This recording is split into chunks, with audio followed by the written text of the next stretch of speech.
Hola y bienvenidos a otro tutorial titulado Los Dibuc, almas alejadas de la luz. No olviden de suscribirse y de dar manito arriba para hacer más tutoriales y sin más preámbulos comenzamos. La palabra Dibuc significa espíritu atado en Yiddish y designa un concepto judío que expresa una de las posibles situaciones del alma tras la muerte.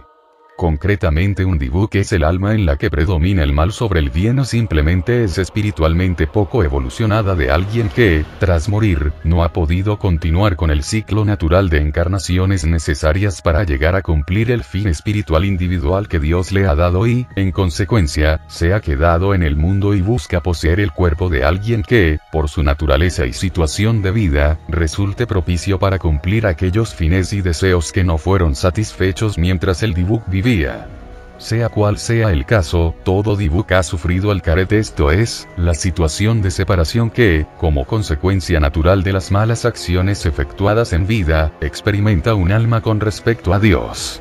A pesar de eso, el grado de oscuridad espiritual de un Dibuc puede variar, dándose el caso de quienes en vida fueron auténticamente malvados, violadores, asesinos, torturadores, etc., y el de quienes simplemente tomaron caminos equivocados, drogadicción, dedicación completa de la voluntad a conseguir dinero y cosas mundanas, etc., o muy alejados de Dios pero no por ello propios de ser encasillados en la esfera de la maldad.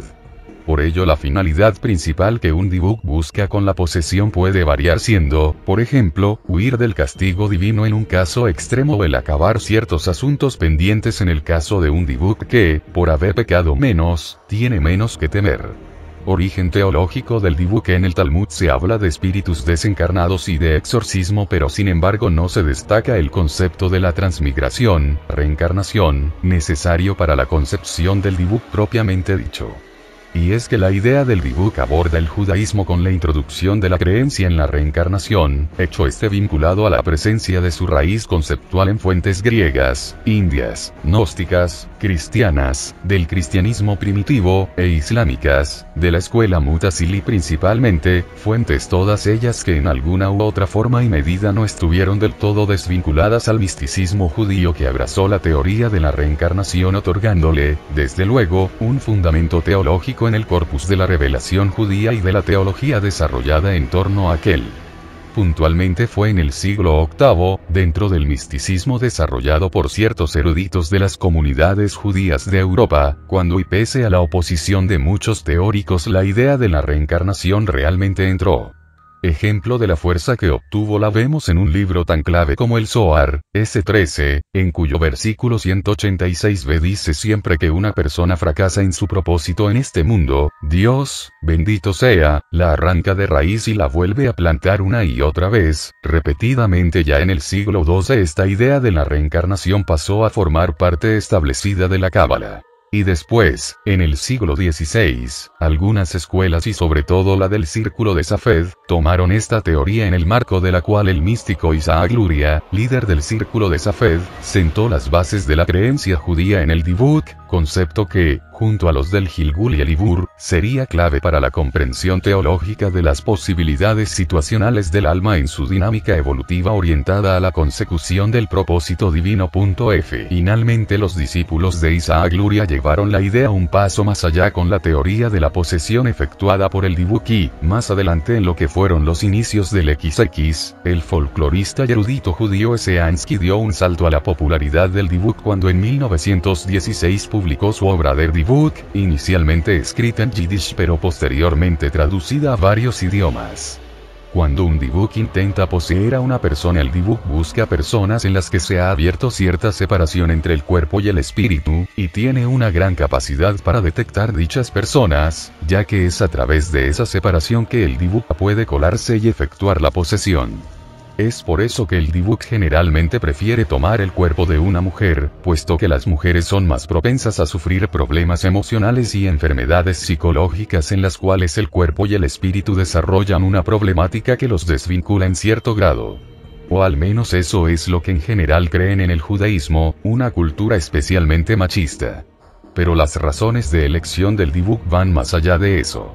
Según Gerson Winkler, estudioso con más de 25 años de experiencia en el campo de la investigación sobre folclore judío, espiritualidad judía y raíces chamánicas del judaísmo, el Dibuk elige a alguien que está en el estado donde su alma y su cuerpo no están totalmente conectados entre sí a causa de la melancolía severa, la psicosis y ese tipo de cosas. Entre los que no están integrados, busca a alguien en particular cuya vida actual esté atravesada por situaciones que el espíritu poseedor tuvo que pasar, por lo cual este espíritu percibe compatibilidad con alguien que está luchando con lo mismo que él luchó. Digamos que en mi corazón tengo un deseo de robar todas las tiendas que me convenga robar, pero no sigo este deseo porque no tengo agallas. Bien pues, el espíritu de alguien que haya hecho eso se sentirá atraído por mi deseo de hacerlo y me poseerá porque somos compatibles. Pero las palabras de Winkler no deben dar lugar a la interpretación equívoca de que una persona que cede a sus peores deseos o inclinaciones está siendo víctima de un Dibuk, pues, como de otras palabras suyas se desprende claramente, la posesión del Dibuk presenta signos específicos. Se puede decir que es real si la persona es capaz de hablar las cosas que de otro modo no sería capaz de conocer. Debido a que el alma que hay en el poseído no se integra lo suficiente para ser sujeta al tiempo, espacio y materia, este sería capaz de decirte cosas que no se conocen normalmente, cosas como lo que soñaste la noche anterior, lo que está pasando en la calle, tal vez incluso pueda hablar un idioma diferente que nunca ha conocido antes. ¿Cómo se expulsa a un Dibuk? La Kabbalah dice que existe una forma específica para exorcizar al Dibuk. Dicha forma se basa en tocar música ceremonial con un cuerno de carnero, el shofar. Pero no cualquiera debe tocar el cuerno. Debe ser un rabino experto en la Kabbalah. Además, el rabino deberá estar acompañado de 10 personas, reunidas preferentemente en una sinagoga, capaces de soportar la experiencia y de formar un círculo santo de protección en torno al poseído, todo esto mientras se repiten textos sagrados. Concretamente todos deben recitar el Salmo 91 mientras el rabino hace sonar el shofar para desorientar a la entidad. El proceso de recitación del Salmo 91 se repetirá 3 veces, pues solo así será posible la comunicación con el Dibuk, dentro de la cual se le pedirá que abandone el cuerpo del poseído y se le indicará qué camino seguir para su propia salvación. Muchas historias muestran que el rabino, que debe ser siempre un individuo piadoso, está asistido por un Magid, espíritu benéfico, o por un ángel. El rabino Gerson Winkler es alguien que ha llevado a cabo varios exorcismos.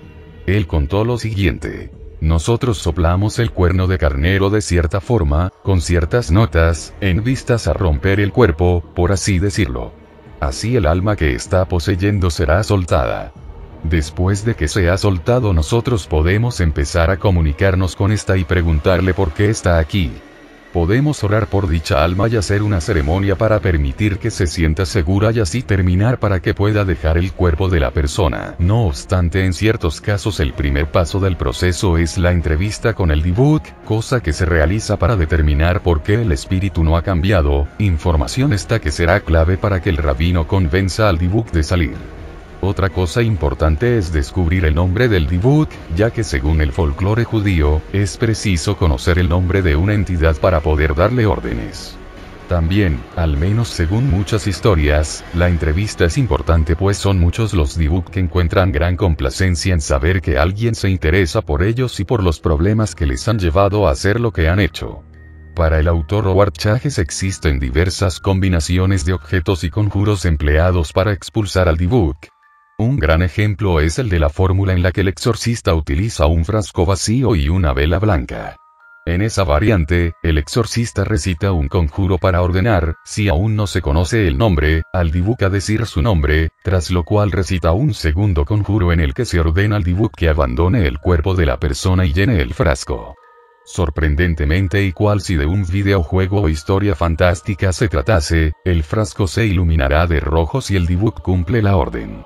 Bueno, ojalá que le haya gustado, me despido y que tengas dulces sueños.